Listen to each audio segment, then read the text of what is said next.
Coins Telegram, and our guest, Peter van Valkenburgh, who is director of research at CoinCenter, the organization in the US, which was established in 2014 to collaborate with different regulators in the US on the regulation of digital assets and decentralization in different space. And as well, he is on the board of Zcash Foundation. Great to have you here, Peter. Oh, happy to chat. So can you tell us about your background and how did you generally get into crypto Web3 space? So my background is as a lawyer, although before that I was an actor, but we won't. Oh, wow. We won't. That's completely different. Actually, they're quite similar. You're being paid to be engaging, hopefully, you know. Anyway, so I left law school and I didn't want to work at a big law firm, so I decided to come down to Washington, D.C. to do advocacy, specifically internet policy advocacy. I was working with a really good nonprofit for a little while. It was focused on telecommunications and privacy law, but just general internet stuff. And a guy, Jerry Brito, who's the executive director of CoinCenter still to this day, was starting CoinCenter in 2014. And we know each other from Twitter. Twitter's always for networking. So you were big in Twitter back then? Not big. I had a few followers. And he reached out and he said, I'm starting a think tank focused on Bitcoin. Do you want to be the director of research? And I said, that's completely insane. Yes, I will do that. So did you know back then in 2014 about Bitcoin, or did you discover it this way? So I knew about it and I'd studied it a little bit. I'd read the white paper. I joke with people that I almost set up a mining client in 2012. But I was in the middle of studying for a contracts exam, so I got distracted and I never got it to actually work. And that was probably a mistake, although I got a pretty good grade in contracts law. I could have been mining Bitcoin back then. Probably would have been a better choice. So when did you buy your first Bitcoin? Probably around 2012, 2013. So but you bought it. I was extremely conservative. I was very risk averse. And I had very little money. You know, I had law school debt, and I'm not from a particularly wealthy family, so I bought just a little bit. And otherwise, maybe I wouldn't be working anymore. But So did you sell it in a while, or did you keep it? It's very personal questions. I've sold some, probably too soon, because it went up more after that. And it's definitely helped me to live, but I still live a pretty modest life. I'm happy, though. Yeah. That's good. And what was your first impression about this technology, about Bitcoin, when you discovered it? So I was just really thrilled because, you know, there's been this ongoing challenge since at least the 1980s and 90s to come up with electronic money that doesn't rely on a big bank or some other trusted intermediary for its functionality.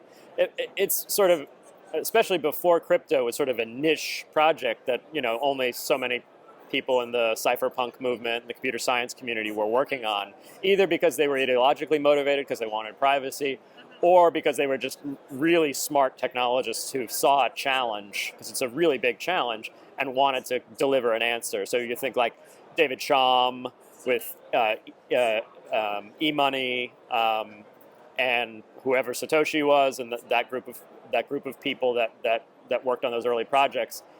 And so I think when I first saw, you know, the Bitcoin white paper, I was vaguely familiar. Well, I was reasonably familiar with past efforts, and I was sort of pessimistic. I thought, like, this will also have problems, and there's a lot of weird things about it, like what is this mining aspect to it, rather than just digital signatures for moving the units.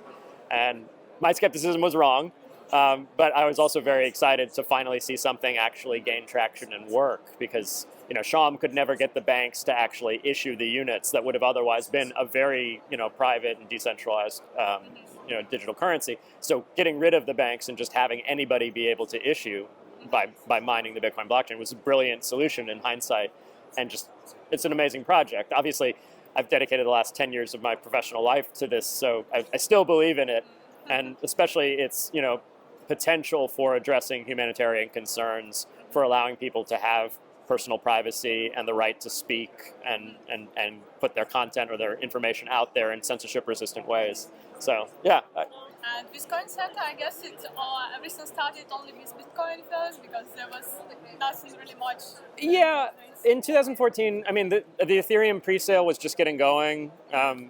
Vitalik actually came by our tiny offices. Oh, really? Yeah, it was Wow. it was really fun to actually meet him in that context. And now he's, a superstar in crypto land. But so yeah, we started mostly with Bitcoin, not because we're dedicated to Bitcoin, but as an advocacy and research center in Washington D.C., if someone from Congress or an agency came to us, it was to ask about Bitcoin, because nobody in Congress or the agencies was talking about Litecoin or the other early altcoins. And then obviously that shifted. Our mandate is just to be a voice for permissionless protocols, because those protocols, by virtue of being shared and unowned, like the internet, don't have a single unified voice in DC. And so we are happy to educate and advocate on behalf of any permissionless network and the rights of users to continue using that network. So when the SEC started asking a lot more questions about Ethereum, given the pre-sale, when FinCEN at Treasury or the financial crime regulators ask questions about, say, Zcash or Monero, we're happy to sort of fill in the gaps of their knowledge and hopefully make better decisions from a place of, being informed than from, a place of ignorance where you're likely to make bad decisions. Yeah. And now we are seeing that CSE is like always going after big players. Recent news with Binance and Coinbase. So CSE sued Binance for the illegal operations of their Binance US entity and the sale of the securities and commitment of customer funds. With Coinbase, it's a different situation, but better for them. And still, CSE claimed that they traded securities as well. So what do you think there might be eventual solution, and do you have any comments for CSE on that side, which tokens to consider securities? And so the whole crux of U.S. policy with respect to securities laws and crypto has been around the fact that we have this flexible definition of what a security is in the U.S. And so, we're in France right now. Europe, most European nations have a civil code which has a more clearly defined, this is a security, this is a security. And so, there was less ambiguity how securities laws applied or didn't apply to crypto in Europe, whereas in the US there's been this ambiguity since these networks started emerging. And we're finally seeing that ambiguity shuffle out in the courts, where the SEC brings an action, say against Ripple or against one of the exchanges like Binance or Coinbase now. And unfortunately, if you want quick answers and legal clarity, but maybe fortunately if you want a flexible judicial system approach rather than a know-it-all legislator coming in and solving problems, this is the situation we find ourselves in the U.S. You're going to have these court battles, and hopefully by the end of the court battles, the judges, because we have a lot of judge-made law, common law U.S. like the U.K., hopefully create enlightened holdings that really, clarify the scope of regulatory obligations. Unfortunately, in the U.S., that process has taken way too long. It's been 10 years now since these questions were first started to be asked.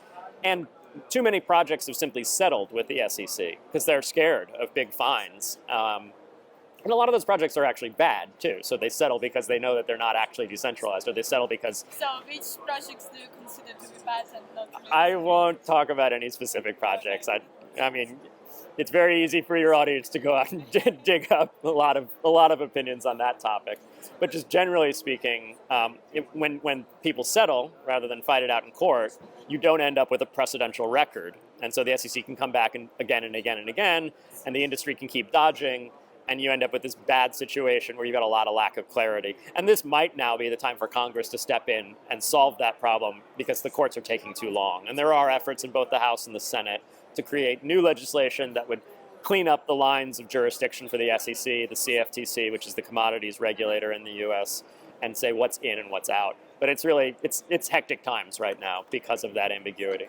And there are a lot of talks that CSE and CFTC have the same functions and the same area of regulation. Maybe there should be the merge between these two bodies. I mean, you're not wrong. And from a European perspective, we probably look insane in the U.S. because most European jurisdictions have a single financial regulator. Yeah, same with UK, the same common law, yes. But they have one regulator. Exactly, and it's lovely. The FCA is a great rate that you can go in, you can get an answer, that kind of thing. Our system in the U.S. is sort of slow and emergent, and it is what it is. It's very easy to create a new agency. It's impossible to get rid of one. So we're going to have this divided control in the US for the foreseeable future, so we've just got to find a way to figure it out, yeah. And as well, in my opinion, like most of the tokens have really securities, but because they're not so big, SEC is not going for them. And I have the same opinion probably as Brian Armstrong when he was talking which tokens they list.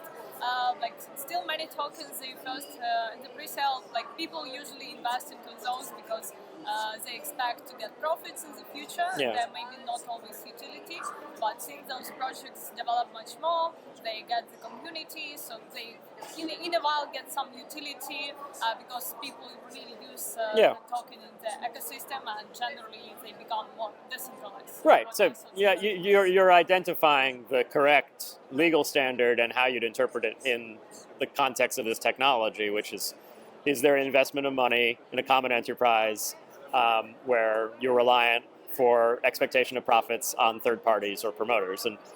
And so the problem is, almost all of these projects start out in some position of trust or reliance, right? They're certainly in a pre-sale where there isn't even a network built yet. If you're selling promises of future tokens, or if you're saying you're selling the token now, even though there's no network, you're issuing a security. And you probably need to register, or you need to not deal with US customers because of the way our securities laws work. That said, projects mature, they end up with multiple developers that are unaffiliated with each other working on the project. They end up being decentralized in the way they operate, i.e. a real network exists where anybody can be a validator on that network. You can mine or you can stake and you can make the blockchain work. And in that context, these things are not securities. I don't think they actually change from being securities to non-securities. There's a kind of a almost liturgical, like church-like discussion of transmutation from commodity to security. But with the CSE, the tokens like Sol, ADA, Sandbox, and some others are securities. So I won't talk of any specific projects. What I would say is, I think once there's a running network and there's open source software that anybody can audit independently, and anyone can also contribute to the protocol, by suggesting a pull request to the GitHub repository. And anyone can then enact that change by deciding to run that version of the software versus another. Maybe it results in a hard fork. Maybe it results in just a compatible node, but doing something slightly different. At that point, I think there is sufficient decentralization. So that would be actually a pretty low bar for sufficient decentralization, wherein you're just looking for a bona fide open source software stack and a running network where anyone can participate in mining the block or creating the blockchain. At that point, I think that falls out of U.S. securities laws, in my personal opinion, but don't rely on that as legal advice, of course, to anyone listening. And that's the position that we've advocated for at CoinCenter as to how to interpret this otherwise vague and flexible standard. So you could apply that to any of these projects on their own and come up with your own answers. But again, especially with pending litigation, I can't talk about specific projects. What current commands to the SEC do you have? What talks do you have currently with them in regards to the cases against Binance? So we're not actively involved in those cases. The SEC is fully competent and capable to do their investigations themselves. We've briefed them in the past about how these technologies work, and I think that's important for them to understand so they know how to ask the right questions and hopefully end up at the right results. Although I will say it's become very political, I think, with Chair Gensler taking an extremely aggressive approach to this space. So where we have been involved with the SEC lately is not on the which coins are securities question, but on the what is an exchange or alternative trading system, and therefore needs to register as an exchange under the Exchange Act rather than the Securities Act. In that area, the SEC has recently promulgated 2 rulemakings to expand the definition of what an exchange is, such that it could potentially or more likely include people who are writing software or publishing information online about DEXs, about decentralized exchange as an activity. And in that area, we are sort of forcefully offering comments to that rulemaking saying, look, there is a limit to your jurisdiction in overseeing so-called DEXs. You can't hold people liable simply for publishing software that other people use to do decentralized exchanges. And the way they've written the rule makes it sound like they want that discretion to go after that activity, which in the US is not constitutional because you have a right to publish software without having to first register or get a license from a regulator, because publishing software is speech. It's First Amendment protected activity. So that's where we're most engaged with the SEC right now, I would say.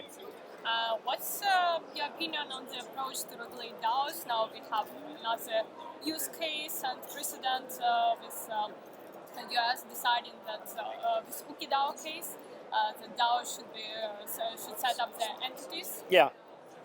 What was your take on that? DAOs are difficult because the term, like all terms in our space, is a sort of ambiguous term that means a lot of different things to a lot of different people. Like the notion of DAO that I was first acquainted with was back when people talked about Bitcoin itself being a DAO or Ethereum being a DAO, because you've got this decentralized group of people, all the Bitcoin nodes through the validation or the miners that mine the blockchain, cumulatively working together as an organization, if you will, with a certain amount of autonomy. Like what the end product is, which is the Bitcoin network and all the transactions on it, is this thing out there that just exists. It's in some ways autonomous.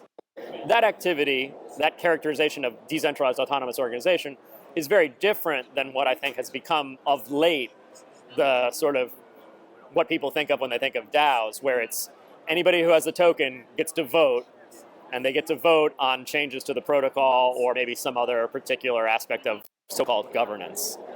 That sort of one token, one vote model, I'll say just generally, has a lot of potential legal liabilities inherent in it. In the US at least, if you fail to form a registered entity, so you decide, I don't want to go to the Secretary of Commerce in my state and file a corporate registration, like become an LLC. If you fail to do that, but you nonetheless create a partnership, i.e. you agree to work towards a common purpose with someone else, and you agree to share profits, you won't be unregulated. You'll fall into a bucket of people who didn't incorporate are therefore treated as, and the answer typically is general partnership. And when you're in a general partnership, unlike a limited liability corporation, you're jointly and severally liable for the actions of all of your partners in furtherance of the business that you have together, tried to perpetuate. And so you're personally liable, unlike with a limited liability corporation where you have a liability shield. And so there's a lot of fact-specific inquiry here, so I don't mean to make sweeping generalizations, but if you're all sharing profits from an enterprise because the token visibly appreciates, or you get a dividend or something like that from the token when people use the products of the enterprise, and you're actively voting in maintaining that thing, there's a good chance that you're going to fit into that general partnership default bucket in the US. But that may be the case when nobody of the members of the DAO are registered. Yes, registration doesn't matter in context. Okay, so it's just on the personal liability side. Right, exactly. And so that kind of joint and several liability does potentially apply. And so people should be very careful when they're engaging in activities as part of a quote-unquote DAO. The fact that you call it a DAO doesn't necessarily, get you out of the existing legal regime for just forming some sort of general partnership by your actions rather than by registration. And so, that doesn't mean that these things are illegal. It just means that if the things you're doing through a DAO you would be uncomfortable doing as an individual because they're illegal, doing it through a DAO is not going to fix that problem. It's not. And so you should feel free to form a DAO and do a lot of things that are fully legal, like fund software development and publish software. But if the things you're doing through a DAO are like securities issuance or something like that, you should expect to be just as liable for securities issuance as if you did it as an individual rather than through the DAO.